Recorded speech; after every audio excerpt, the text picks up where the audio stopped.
Perasaan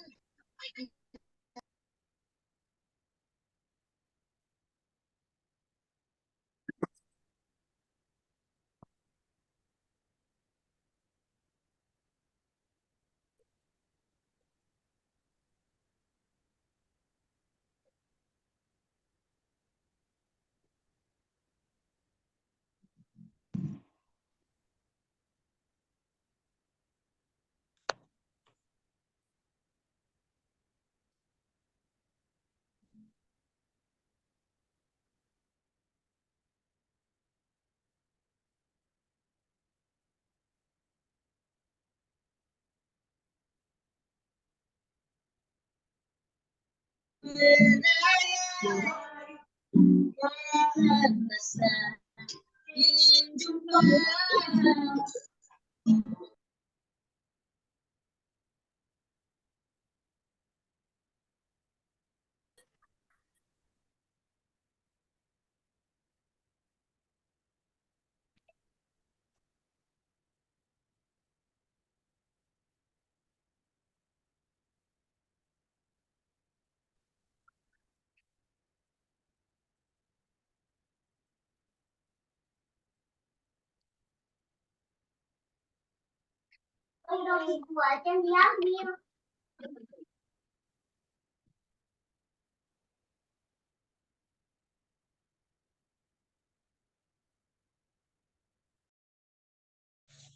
Langsung mulai aja ya, Kak. Iya, Mel. Ayo, Mel. Maju, Mel. Langsung aja.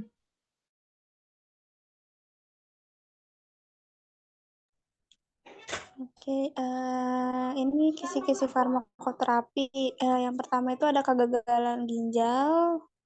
Kita kan suruh cari tentang laboratorium yang menyatakan seorang pasien menderita kidney failure, belajar tentang GFR-GFR-nya. Jadi inget-ingetin aja yang kayak misal kadar kreatin normal dalam darah untuk wanita berapa, terus untuk pria tuh berapa, terus nanti diinget-inget aja persentasenya takutnya masuk.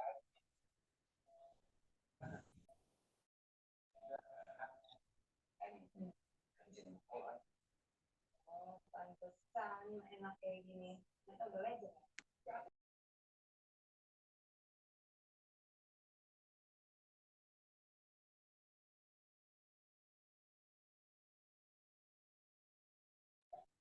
Terus lanjut yang nomor 2 tentang trias CKD. Nah, ini apa yang dimaksud dengan trias CKD untuk orang ginjal kronik termasuk gejala-gejalanya.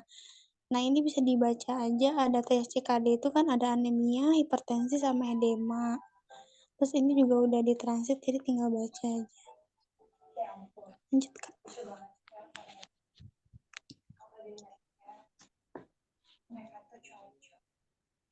Nah, yang ini tentang pasien nomor 3 ini pasien dengan CKD menderita sodium retention, volume overload dengan natrium yang tertahan dan volumenya overload terapi yang tepat untuk pasien dengan CKD pada pasien tersebut itu tentang retensi, natrium, dan kelebihan volume. Ada di PPT-nya kok, tapi PPT-nya itu pakai bahasa Inggris. Ini udah ditranslate. Nomor 4 itu pasien dengan kidney failure dengan gangguan keseimbangan kalsium dan fosfat terapinya ada algoritma atau bagian pasien CKD sodium retention pasien kidney failure dengan kalsium fosfat keseimbangan harus diberikan apa. Nah, itu dia pakai pengikat fosfat dan kalsimimetik ada juga kan di PPT-nya. Terus yang nomor 5 ini tentang terapi rutin untuk penyakit. Jadi dia selain dipakein terapi rutin yang kayak ABC ini dipakein apa. Nah, itu kan ibunya juga bilang ya ada yang kayak dia tuh jawabannya ada yang ureumnya kurang dari 200 kah atau dia mengalami asidosis metabolika atau kalium kurang dari 6,5. Nah, itu bisa lihat kayak di nomor 7 aja, inget-ingetin aja. Kalau misal dia hemodialisa, berarti dia adanya edema paru akut, adanya edem yang tidak respon dengan furosemid, asidosis metabolik, ensefalopati uremikum, ada urium lebih dari 200, hiperkalemianya lebih dari 6,5 sama uremik.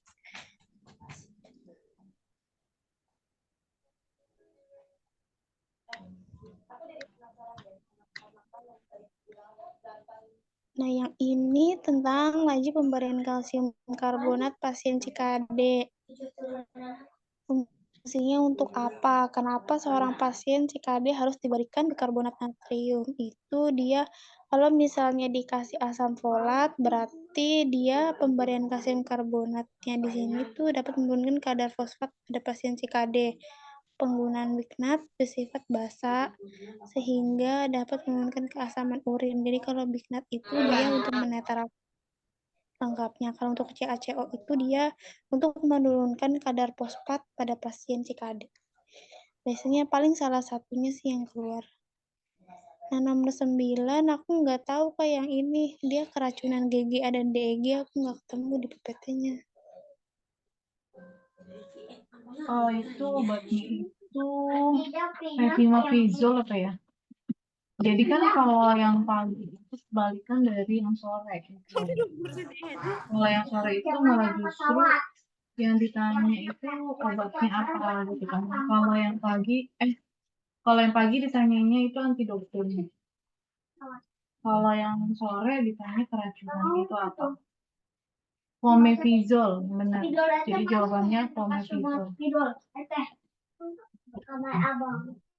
Aja Kak, aku nggak tahu tulisannya gimana.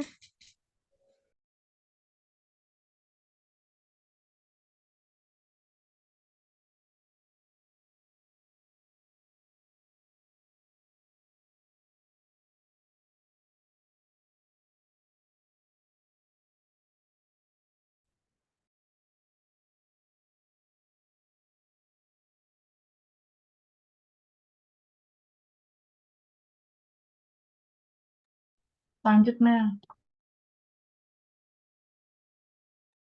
Selanjutnya yang obstruksi gagal ginjal bisa terjadi secara akut pada pasien dengan gagal ginjal penyakit apa?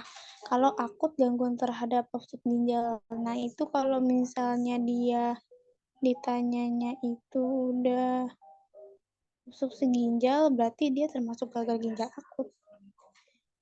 Nomor 11 itu pasien GGA mendapat kristaloid untuk dehidrasi. Harus bisa membedakan secara kristaloid dengan cairan elektrolit. Nah, ini yang kristaloid sama koloid itu emang hampir sama. Kalau misalnya kalau bermolekul di kristaloid dan koloid sama, kalau misalnya kristaloid dia lebih kecil, koloid dia lebih besar. Terus obat-obatan dan cairan-cairan juga beda-beda. Kalau kristaloid dia pakai RL, NaCl, Ra, normal salin sama dextrose. Kalau koloid dia albumin, HES, dextran sama gelatin. Nah, yang ini nomor 12 ini penyebab sirosis hati pada pasien hati infeksi bakteri diberikan obat apa? Nah, ibunya itu udah bilangin sih di VN itu kalau misalnya dia ada infeksi bakteri ya berarti ditambahin antibiotik. Terus nomor 13 itu laju pemberian laktulosa hepatik fungsinya untuk apa? Nah, tata laksana ensefalopati hepatik itu laktulosanya itu membantu pasien untuk mengeluarkan amonia. Neomisin bisa digunakan untuk mengurangi bakteri usus penghasil amonia. Nah, diet protein dikurangi sampai 0,5 gram per kilogram berat badan per hari, terutama diberikan kayak asam amino. Nah, ini untuk tata laksananya. Nomor 14 itu kalau penyakit golongan kanker padat, contoh penyakit apa, dan kanker cair, contoh penyakit apa. Pokoknya kalau kanker cair itu kayak leukemia, kanker padat itu kayak tumor. Nah, yang 15 ini aku nggak tahu nih Kak, yang ini aku makanya masih kosongin ya, tentang penanganan penyakit.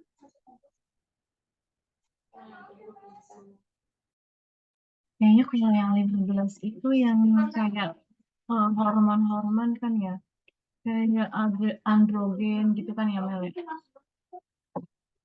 Jadi ini tuh soalnya itu sama kayak yang kelas sore. Cuman kelas sore itu golongan-golongan hormonal gitu. Ini aku tambahin ya. Iya, Kak, boleh.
Lanjut Mel, apa Mel?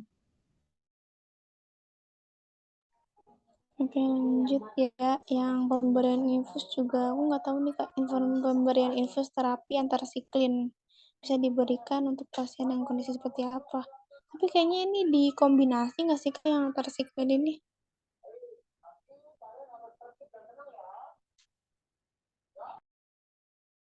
Ini ingat aku ada di itu deh, apa kanker cair ya, yang di leukemia itu ya. Dia itu ada obat-obat antrasiklin gitu, tapi aku agak lupa. Yang lain gimana? Ini udah ada yang belum? Nomor 16. Terapi antrasiklin. Ada yang udah belum? Antra ya?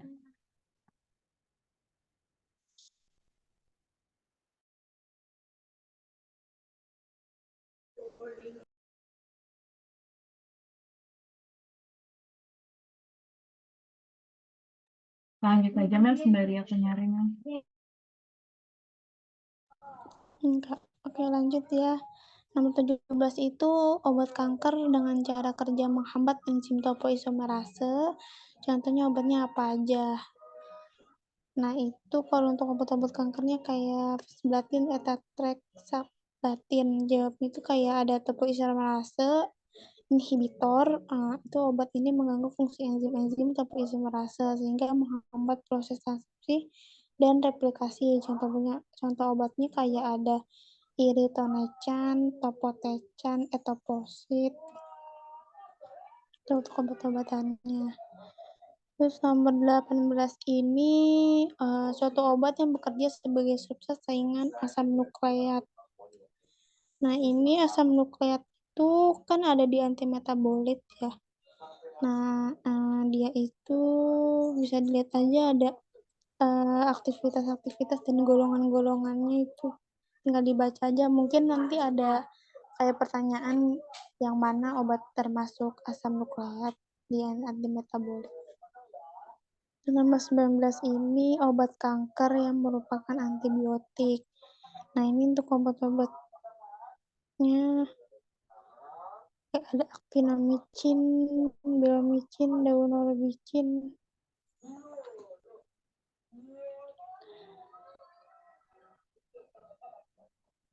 Nomor 20 ini obat kanker serviks dengan zat platina. Nah, ini ada platina itu kan banyak terkandung dalam obat yang saat ini digunakan oleh klinik untuk mengobati kanker. Nah, indikasinya kanker serviks. Nah, ini obat-obatnya. Pokoknya dia masuk ke kategori berbasis logam platinum. Nah, yang nomor 21 itu dia kemoterapi kanker. Terapinya untuk apa? Kalau kemoterapi diingat-ingat aja kalau kemoterapi induksi dia kayak gimana. Kemoterapi konsolidasi, adjuvan, kemoterapi neoadjuvan, kemoterapi perawatan sama kemoterapi kombinasi. Paling salah satunya nanti ada. Terus yang nomor 22 itu terapi yang diberikan pasien dengan CKD dan sodium overload. Jadi diberikan diuretik untuk overloadnya dikurangin. Nomor 23, dia metabolik asidosis diobati dengan apa? Natrium bikarbonat oral. Ini yang 24. Pasien CKD biasanya manifestasi klinik seperti apa? Apakah di jantung? Nah, yang ini yang tadi nih yang manifestasi klinik.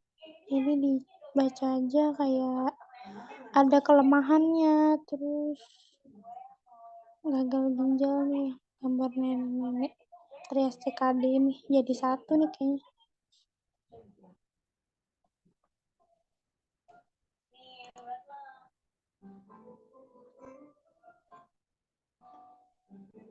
Nah, yang nomor 25 ini sama kayak di nomor 7. Jadi kapan hemodialisa dilakukan? Yang tadi tuh kalau misalnya kreatinine itu lebih dari 200, terus nilai itu jadi 6,5, lebih dari 6,5 baru di HD, edema akut. Nah, yang kayak gitu kalau hemodialisa. Terus pemberian diuretik tidak boleh diberikan oleh pasien GGK dengan kondisi apa? Nah, ini proksimal, tubusnya berbelit-belit, tungkai bawahnya lengkung Henle, kapsul broman, lingkaran Henle, tubus berbelit distal, saluran pengumpulan, bagian menaik dari lengkung Henle. Yang ke-27 itu ada asam folat, CKD untuk apa? Ada sebagai nefroprotektor dan berperan dalam menurunkan kadar homocysteine pada pasien CKD. Nah, yang nomor 28 ini kayak antidotum keracunan nih. Nah, aku ini nggak tahu kayak yang ini.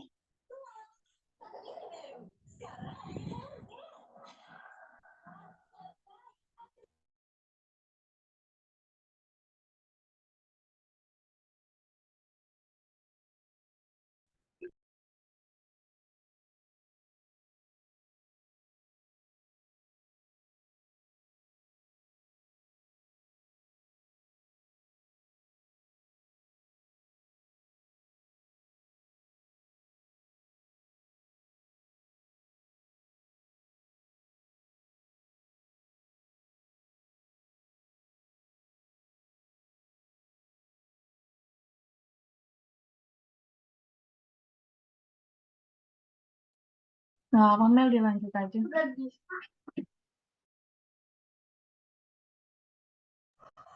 Oke, selanjutnya seorang pasien GGA dengan kondisi defisiensi berat cairan intravaskular baiknya diberikan yaitu cairan koloid, apa kristaloid, apa NaCl, apa RL. Nanti dilihat dari kolom itunya aja. Yang tentang koloid dan kristaloid dia masuknya apa.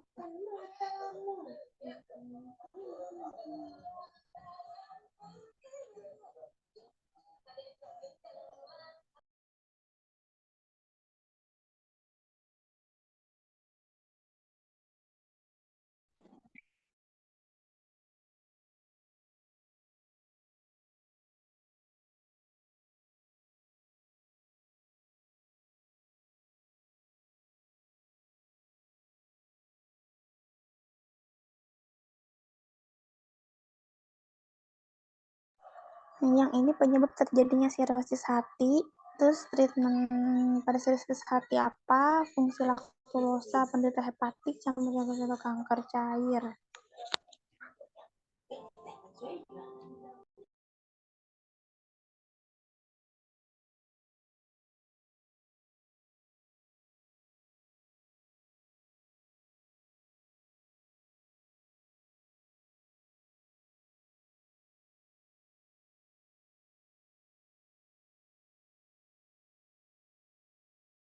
Nah, ini penyebabnya ada infeksi virus hepatis, ada zat-zat toksik, misalnya ada alkohol dan obat-obatan, genetik atau keturunan, terus ada gangguan imunologis, terus kankernya juga ada hepatoselular karsinoma. Terus ini algoritmanya takutnya nanti masuk. Jadi ada, kalau di sirosis hepatis itu ada kompensasi sama dekompensasi. Nah, kalau di kompensasi itu dia ada evaluasinya berkala, antivirus, terus dia di estetik itu kalau misalnya di dekompensasi itu dirawat inap. Dan itu ada dua, ada yang tanpa penyulit sama dengan penyulit. Kalau tanpa penyulit ada diet hati, ada diuretik, sama robolansia. Kalau dengan penyulit itu dia atasi penyulit, diet hati, dan robolansia. Nomor 32 itu terapi dengan menggunakan monoklonal antibody untuk kanker. Terapi ini untuk penderita. Ini ada antrasiklin sama citarabin, itu termasuk terapi remisi pada penyakit leukemia mielocytic akut atau LMA.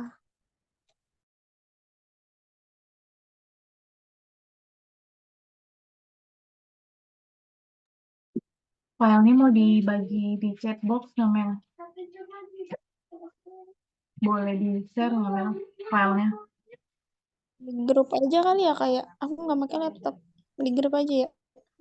Kalau nggak ini aku sematin di chat box aja ya. Ya udah boleh. Oke.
Assalamualaikum warahmatullahi wabarakatuh. Jadi kelas pagi sama kelas sore itu kan bedanya cuma sedikit. Cuman aku itu dapet nyatet itu dikumpulin kira-kira cuma dapat 23 soal. Kalau Bu Fadiannya kan ngomongnya 25 soal. Jadi kemungkinan aku akan ngambil tadi filenya Melani, mungkin ada juga yang sama gitu kan ya, karena ini cuma 23 aku dapetnya. Jadi kita nyocokin aja ya, sama-sama koreksi, sama-sama sharing-sharing. Kalau misalnya aku ada yang salah, langsung langsung ngomong aja. Jadi kalau sore itu ada beberapa yang beda sedikit sih, tapi nggak banyak. Kayak yang nomor 1 itu, kalau yang pagi itu yang ditanya itu GFR-nya. Kalau yang sore itu kreatinin. Sebentar.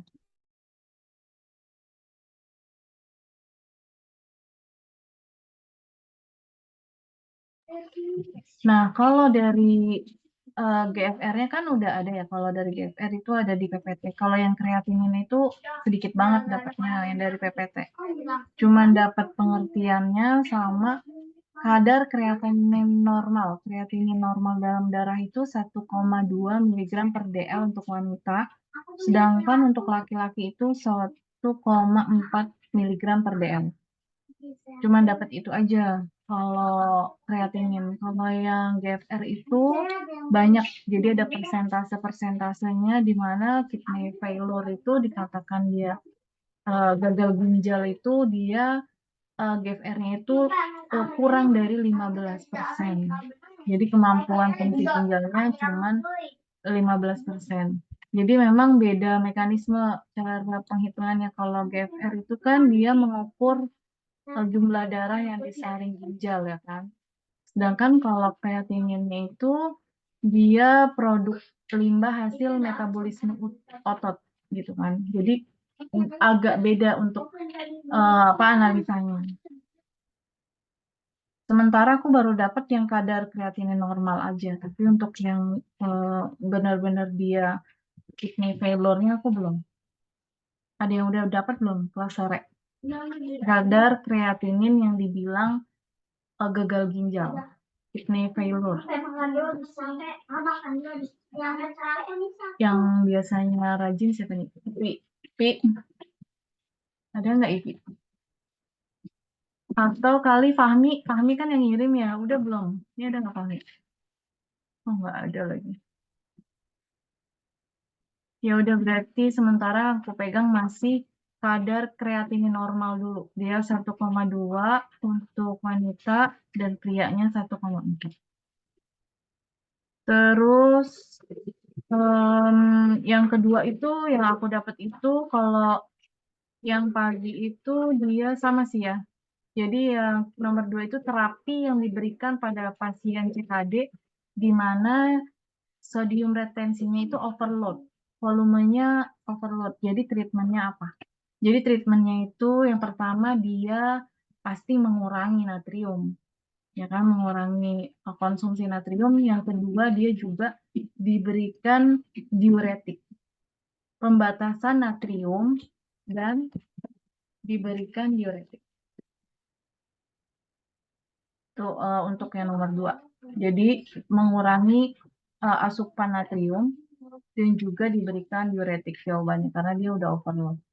Terus nomor 3 metabolic acidosis. Metabolic acidosis berarti kan dia ada gangguan ya. Jadi dia itu terlalu asam sehingga harus diberi sodium bikarbonat atau BICNAT. Bisa juga disebutnya BICNAT. Nanti tergantung PG-nya. Natrium bikarbonat atau sodium bikarbonat. Nama latinnya kan sodium. Sebenarnya dia natrium. Terus nomor 4, pasien CKD manifestasi klinisnya seperti apa? Maksudnya kalau dia itu terkena CKD, jangka panjangnya itu akan terkena apa misalnya? Apa penyakit jantung, diabetes, atau hipertensi? Yang dia itu berarti kan meningkatkan faktor risiko, ya ini trias CKD. Jadi yang selalu menyertai CKD itu adalah anemia karena dia kekurangan terjadi anemia, terjadi hipertensi dan terjadi edema atau bengkak. Jadi kalau dibilang manifestasi klinisnya dia akan terjadi 3 ini ya, anemia, hipertensi dan edema. Terus kapan hemodialisa itu perlu dilakukan? Kapan? Yang pertama pastinya kalau hemodialisa itu karena sudah terjadi kidney failure. GFR-nya itu kurang dari 15%. Terus ada kondisi-kondisi kan. Jadi sama yang pagi sama yang sore ini dikasih dia itu harus HD, harus hemodialisa. Dia itu ada beberapa ini dihafalin aja karena kalau di PG itu kita biar tahu jawabannya yang mana ya siapa. Selanjutnya furosemid. Dia kan furosemid termasuk diuretik kuat. Diberikan kepada pasien dengan tekanan darah itu berapa? Itu ada di PPT juga, tekanan darah sistolnya itu di bawah 100 hanya boleh. Ini aku salah baca. Hanya boleh.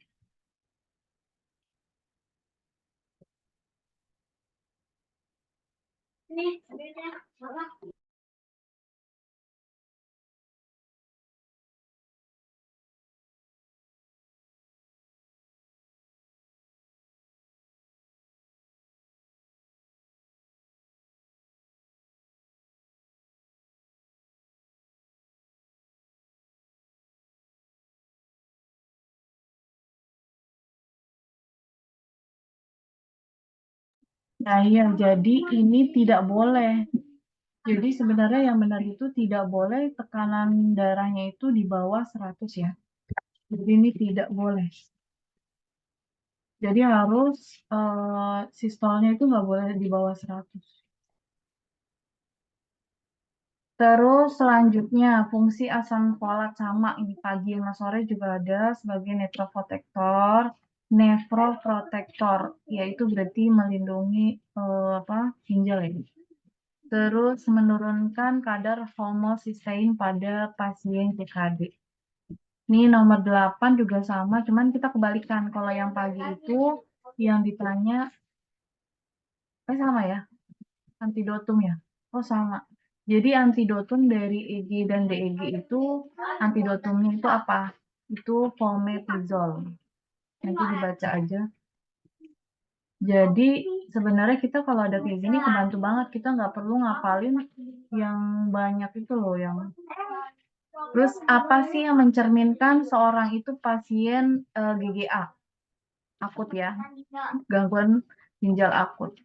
Yaitu ciri khasnya yang pertama ada oliguria, anuria, dan dia itu biasanya gangguan buang air kecil mulai dari jadi ini termasuk ciri khas dari GGA.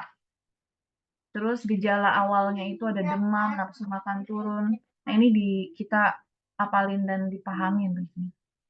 Terus apa fungsi terapi koloid untuk pasien GGA? Kalau terapi cairan pastinya untuk resusitasi. Resusitasi itu pengembalian cairan dalam tubuh. Ya kan, pengembalian misalnya dalam keadaan shock gitu kan. Jadi dia perlu segera diberikan cairan pengganti yang menggantikan kekurangan cairannya. Itu resusitasi. Terus biasanya itu ada kan pasti pertanyaannya itu nggak semudah itu ya. Fungsi terapi koloid yaitu resusitasi cairan. Terus contoh terapi koloid, contohnya apa aja? Ada gelatin, pati, dextran, yang dari alam itu albumin.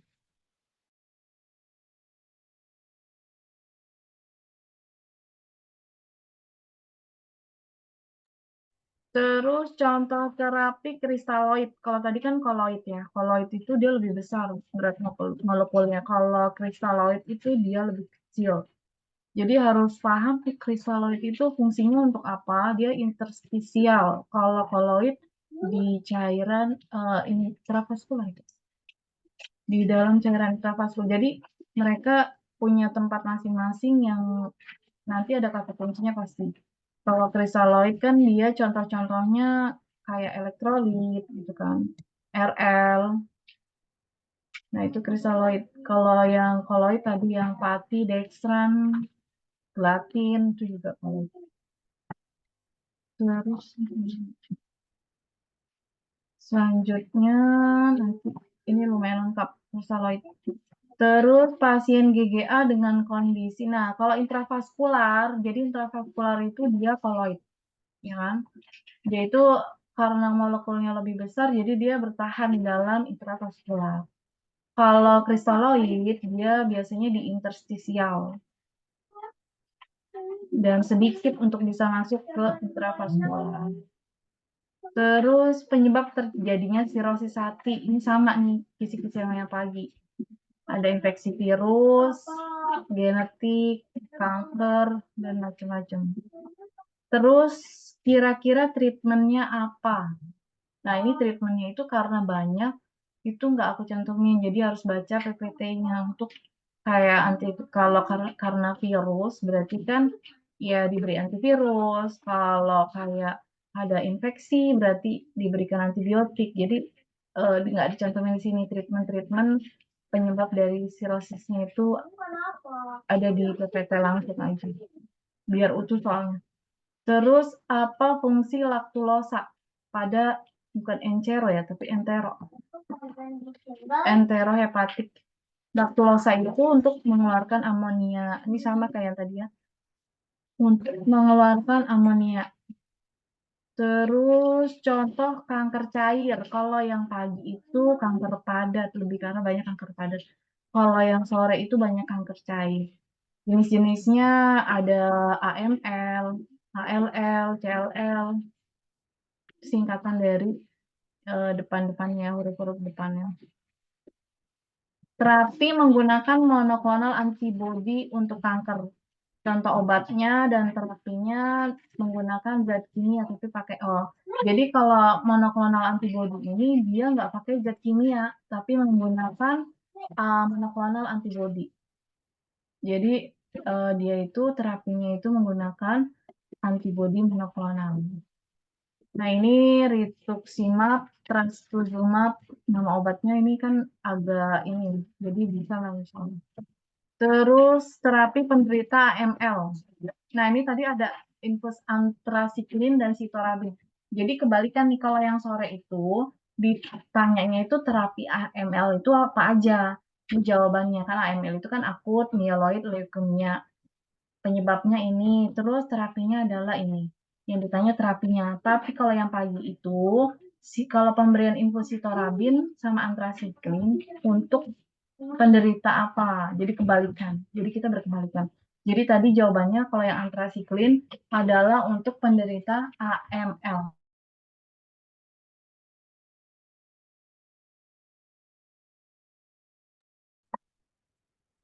Jadi kayak kita berkebalikan. Terus selanjutnya mekanisme kerja. Kalau ini sama mekanisme kerja dari beberapa jenis obat kanker. Etoposid, vinblastin, methotrexate, cisplatin dan androgen. Ini beda-beda mekanisme kerjanya, jadi kita harus mau nggak mau yang ngapalin. Mungkin ini bisa jadi berapa soal. Terus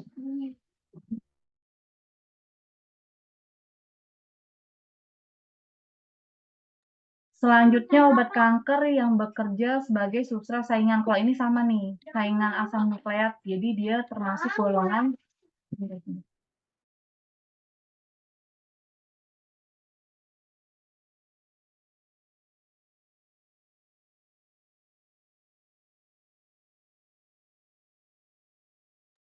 obat kanker. Kalau ini sama, jadi golongan antimetabolit, yaitu menghambat sintesa.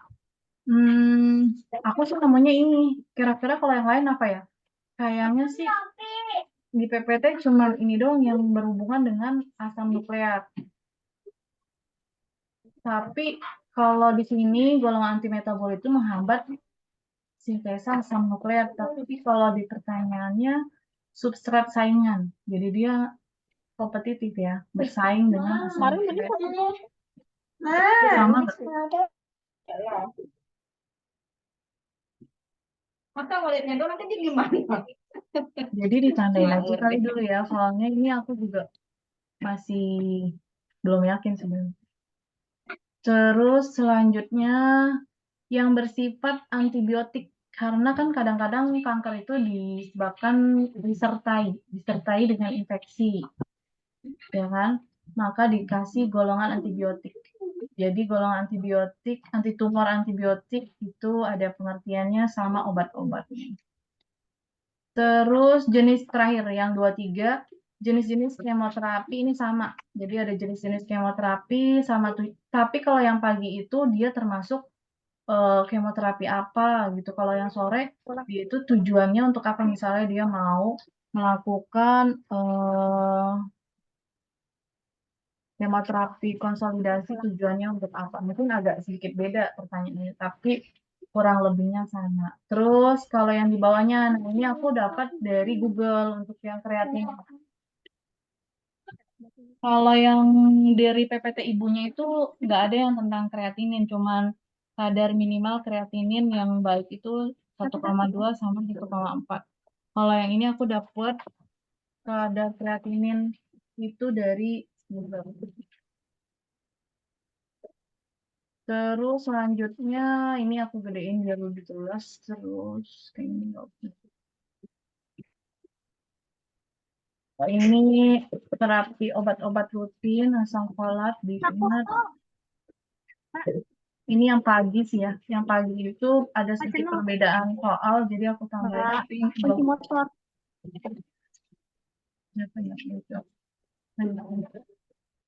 Jadi kurang lebihnya aku dapat